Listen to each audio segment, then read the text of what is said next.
In the US, Tesla is pretty well known for their driver assist system, full self driving, autopilot, and call it what you like. Some people call it deadly and dangerous, but there are some very few options out on the market. Well, you could have had a Waymo, you could have had Cruise while it was still operating. Heck, Uber and Lyft even tried their own autonomous systems. They didn't work great.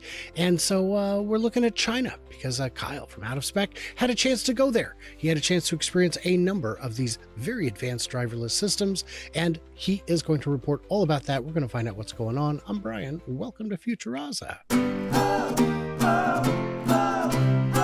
So Kyle, for those who don't know, is one of the very few people who travels more than me. And when I say he travels more than me, I'd say it's probably 4 times more. The miles you rack up in a year, I do not envy. I already don't envy my own schedule, but yours is truly insane. Yeah, lucky to do it. It's a fun job to be able to report on cars from all over the world. Kyle had a video where he drove his rented Porsche into the elevator, took it upstairs to the apartment where you're allowed to do that. That was what an experience. I didn't even know that existed. But this time Kyle went to Shanghai, flew into Shanghai, grabbed a car, did some driving, logged thousands of miles. What is the state of driverless technology in China? So, yeah, I mean, in terms of true driverless, where you drive around and you don't see a person in the driver's seat, I did not see that on the roads. There are apparently some pilots, maybe with human safety drivers, a bit like sometimes you'll see a Waymo with someone sitting in there rolling around. And I'll be back for the Shanghai Auto Show and hope to check some of those out. But what I primarily focused on were the ADAS functions similar to FSD, similar to really in the US, that's the only one that is really functional on city roads. But in China, there's a bunch of Tesla full self-driving competitors. And in fact, Tesla doesn't even offer FSD in China, which is interesting. A little weird, a little backwards. So how do if I see a car driving around without human control, humans behind the wheel, but not in control, how do I know? How can I tell? Yeah, so there's two automakers, best I can tell. Mercedes does this as well, actually, in Germany, that will, when the automated driving system is engaged, light up like a cyan, a light blue color light around the vehicle. Some of them are like below the wing mirrors, some are on the front and the rear. And so it's Li and Xpeng are the two automakers that I've seen that you clearly know when the operator of that vehicle has relinquished control to the car. And it's an interesting social thing to drive around to know that that is a computer driven vehicle until, of course, the human, which is still responsible for the car, similar to Tesla FSD today, intervenes, takes over, and then the light shuts off on the outside. So you've had a chance to experience it. And of course, you've owned many Teslas. Not all of them. No. Have you owned all of them? It's close. I think, yeah, collectively across our team, we've had every Tesla. I own 3 right now. I would say I've been cautious about FSD up until the maybe 12.5.6 release, and then 13, and now I'm just like, wow, it's getting so good.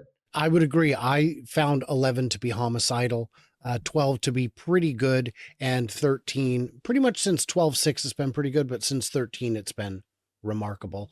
Uh, how would you compare the ones that you've had a chance to experience to Tesla from your own experience? Yeah, so I think to back up for a second, in the American market, there are currently no competitive systems to Tesla FSD. There's some trials, maybe from Comma AI, which is like this hacky, um, you know, you know, I think it's cool, but it's not an automaker that's competing against FSD. And then you have Tesla, which is really, I think, doing it with a huge data model, bunch of updates, lots of cars going, and it's incredibly impressive. And then you'll see sort of the geo fenced, millions of dollars worth of sensors, exaggerating obviously, but Waymo and Cruise approach. Waymo seems to be the most promising out of that whole sphere. In China, it's a little bit different. In China, Tesla actually has one of the worst driver assistance systems. It's just enhanced autopilot, and even then, it's got some bugs that doesn't make it super work great in the Chinese market. And I have a whole video from that I interviewed a Tesla owner there with a Model Y talking about that, a real expert.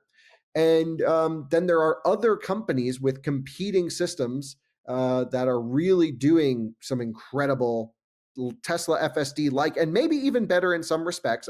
We'd have to do a real head-to-head comparison. But what's happening in China is there's this Y split of Lidar, extra sensors, all this stuff, right? What's the correct approach, or vision only? And we've seen some of the companies that were the first to put Lidar on their vehicles. I think of Xpeng, that comes to mind, has now released their new vision only system. But on the other hand, Huawei has probably the most advanced driver assistance system. They have the most amount of LiDARs. Their top system has 3 LiDARs on their vehicle, plus vision, plus radar, plus ultrasonic, all the sensors. So that's what's happening in China, this fork in the road. And I'm not here to tell anyone what's right or wrong. I have my own opinions. I like simplicity, but also that is what's happening in the market there. And lidar is expensive, and it's not a silver bullet. I can agree that I'm not here to debate it either. I am not an engineer in that field with expertise that would qualify me to say which approach is correct. The fact that different companies are taking different ones tells me that there's no right answer, or there's multiple right answers, potentially. Yeah, the one thing So, with LiDAR, I actually met with an ADAS engineer while I was over there, and we got together and shot a video. He estimates the average LiDAR cost per unit on a vehicle to be somewhere between $150 and $200 per unit, which doesn't seem that bad to me. The sensor fusion portion, I think, because I was able to experience and drive multiple competing brands, the 3 that I'd like to focus on today is Li Auto, Xpeng, and the Huawei system. I drove it in an Avatr 11. Avatar is a really cool brand that most people in America are not familiar with, but they make some really cool looking vehicles. The thing that my biggest takeaway is, it's not about the sensors, it's about the software. That was the biggest differentiator. and I'd say that's true with a lot of things that the car is doing. The When you get in a car and the software is laggy, I mean, it could be a problem of the hardware, but in a lot of cases, you could put any super powerful beast of a chip in there, and it still wouldn't run well because the software is garbage. And with autonomy, I think it's even more difficult. I saw someone saying that banning AI chips from moving in a certain direction isn't going to stop this, because the chips are only doing the easiest part of the work. It's the software that's doing the hard part. Um, so tell me your experience with those 3 brands. Yeah, so I think I'll start with the most impressive to me, and maybe by the time this video goes up on Out of Spec Reviews, because it goes up tomorrow morning our time, we will have like a 1-hour city drive recorded on this system. So Huawei, of course, is a large technology conglomerate. They are getting into the automotive sector by basically making their own brands, but also partnering with other brands to equip them with their electronic ADAS systems. We drove an Avatr 11, which is has their top system available in it. And this system operates functionally from the driver's side, very similar to Tesla FSD. You pull down on the stock, it enters its navigate on pilot. I forget the exact terminology from the Avatr, but we drove in dense city environment. And driving in China from a software tuning perspective is completely different from driving in the US or even most of the Western world. You kind of just go where you want to go, and it's up to everyone else to move out of the way for you. So people just go, and you got to be on, be like, wow, that guy's definitely just going to come and take the side of my car out. And you have to adapt and move around. And you know what? It kind of works. It's nice. It's just this like flowing water. Everyone's just moving around, but you're on. Like if you're manually driving, you're on, you're focused, you're ready to rock and roll. And this system was perfectly tuned for the Chinese driving style. It would get right up on bumpers. It would squeeze right into these little tiny places. It knew the distances, I guess, because of the LiDARs or great camera tuning of where the car could fit. It got aggressive too. It'd start cutting people off. And it'd be, you have like, a hurry mode type thing, but it was like Mad Max on steroids. It would be like going over here, going over there. And it was amazing. We got into a couple traffic scenarios that I'm like, this isn't going to end well. And it totally figured it out. It was never jerky, totally smooth. I thought it was really cool. My friend Kai owns the Avatr. So we went to where I was staying in my hotel, and it was also attached to a mall. We couldn't find a parking space. So he's like, no worries. We went to the front door. He hit a button in the car, And the car was just like, oh, I'll just go find the next available parking space. And, you let me know when you're done. I'll come pick you up front.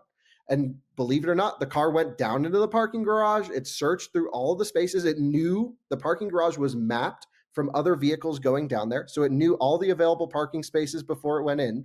And it picked a spot. We went down, we saw the car parked in this really great, narrow, but parked itself in their spot. It negotiated down the whole way. It went out of sight. And yeah, Tesla Summon can do some really cool stuff as well, but I've never seen a car go down into an underground garage, pick a spot. And what's really cool is you can program it to pick a spot that's your home parking space. Like if you have a dedicated space, it will pick that one every time. You can say, if that spot's blocked, find one nearby or find the first available. And I'm like, damn, this is so cool. Okay, so all of that is absolutely unbelievable.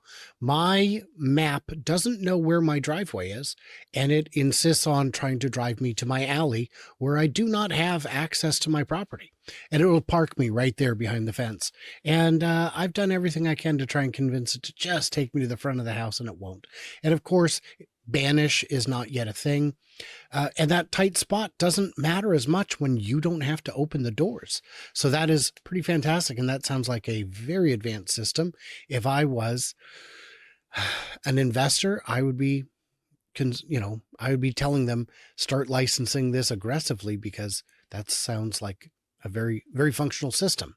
Who's next on the list? Yeah, so I think we can talk about Xpeng next. They're probably the most interesting because they were one of the first to offer Lidar, if not the first automaker to offer Lidar on like a reasonably priced high volume vehicle. And what's interesting is they actually run two completely driver assistance systems in their model line right now. They're going through this transition period. And so I drove one vehicle we talked about in the previous episode called the Xpeng X9, their van. That is equipped with two LiDARs, if I remember correctly. It's in the video. And the system was pretty good. It knew exactly where we needed to go, stopped at stoplights, made unprotected left turns, right turns, but it was really timid to the point where we were getting pulled back in traffic. And it was also making very awkward lane decisions. So one thing I noticed about driving in China is there's not much stop and go traffic. It's just the slow roll. So you're due anywhere between, let's just say, 15 and 35 miles an hour in dense traffic, but you're not like slamming on the brakes, going to zero, picking back up. And the Xpeng X9 really struggled with lane selection. We'd go into one lane, get held back, then it would go, oh, let me change the other one, and then we get held back again. And so it definitely required some tuning. But functionally speaking, if that system came to the US with adapted tuning for our driving style, it would still be not as good as FSD. The Huawei system would be as good as FSD, but not the Xpeng system. But it also would be impressive. It would be cool to see some competition over here. So I think that was interesting. They have another car, their new two vehicles, their Mona, which is their really inexpensive, like $20,000 electric car. I think it's like 19 grand starting. And then they also offer on their most expensive P7 Plus, their luxury sedan. So the cheapest and the top go for their new camera only system. And I got to do a whole drive, and we have a video coming on this as well. And that was particularly interesting to me because I am not pretending to be an expert in the field of ADAS and understanding all of this. But what I will say is I hear a lot from our viewers, and I'm not sure how much of it is just because they're passionate and they're familiar with Tesla, but they always tell me, okay, camera only is the future. And I get the arguments of, if I can drive with my own two eyes, maybe I just need cameras to get around. I could see that. And this system did a much better job, actually, than the LiDAR system that Xpeng offered. It's still early days for tuning. It was still had some of that timidness. It was a little bit more aggressive, but the lane holding, the traffic light detection, the other vehicle detection, the negotiating, the merge stuff was awesome. And that was a really impressive system. Again, the only camera-only system that we tested in China, and it was really good. So it sounds like the driving style is everyone drives like a cabbie. Yeah, you're out for yourself. You're out for your own good. Yeah.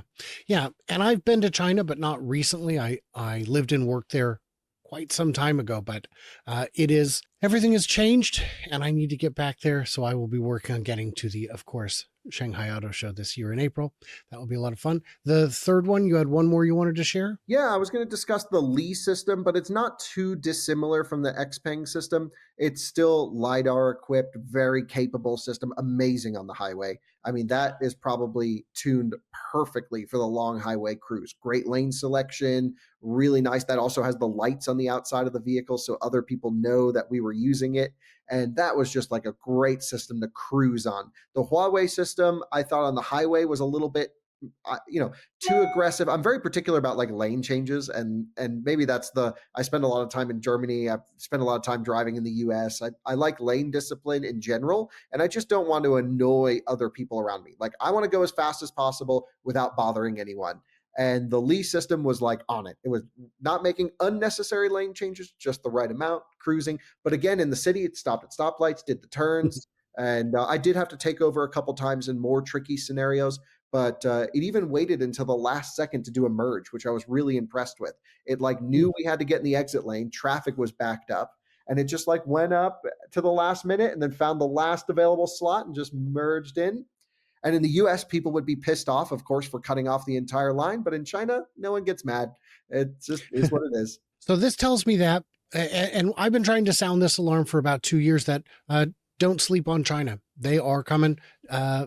If this is solvable, which I believe FSD is absolutely solvable to a degree where remote operators would not be, they would be more like emergency operators, where more like OnStar operators who answer calls in case of emergency rather than actually intervene and operate the vehicle for you. I think if this is solvable, and it is, that it's going to be solved by a whole bunch of companies, probably around the same time. Would you call that a fair assessment? It's so hard to predict the future and how it'll turn out, and it's really hard to know, okay, how much headroom is there for the systems I experienced. Certainly we've seen Tesla FSD experience rapid improvement over the last years, especially 6 months, where it's getting really exciting here in the US. I think the only thing I could wish for is just some competition in the US space. In China, Mhm. they're all competing. I can't wait for Tesla FSD to be released in China, because then we can actually shoot our first ever FSD comparison test. Right now, we can't Oh, because it's that's right. Tesla. They exist in two. Yeah, you're trying to compare puffins and penguins. They don't exist in the same place. Right, but hopefully, there was the reason FSD doesn't exist in China was because of data privacy issues. China wouldn't let Tesla export the data out of the country. There was some issue also where they couldn't do data centers in China because of a US regulation.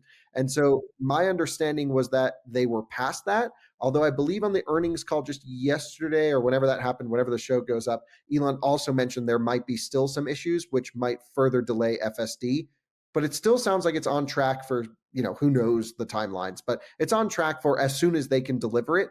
My only suggestion to the Tesla team is it has to be trained on a China model by China drivers. It is different driving than here. You put a US system in China, it's not going to work well over there. No, I would agree with that 100%. So, guys, in the comments, what do we miss? What do we misunderstand? What are your thoughts on?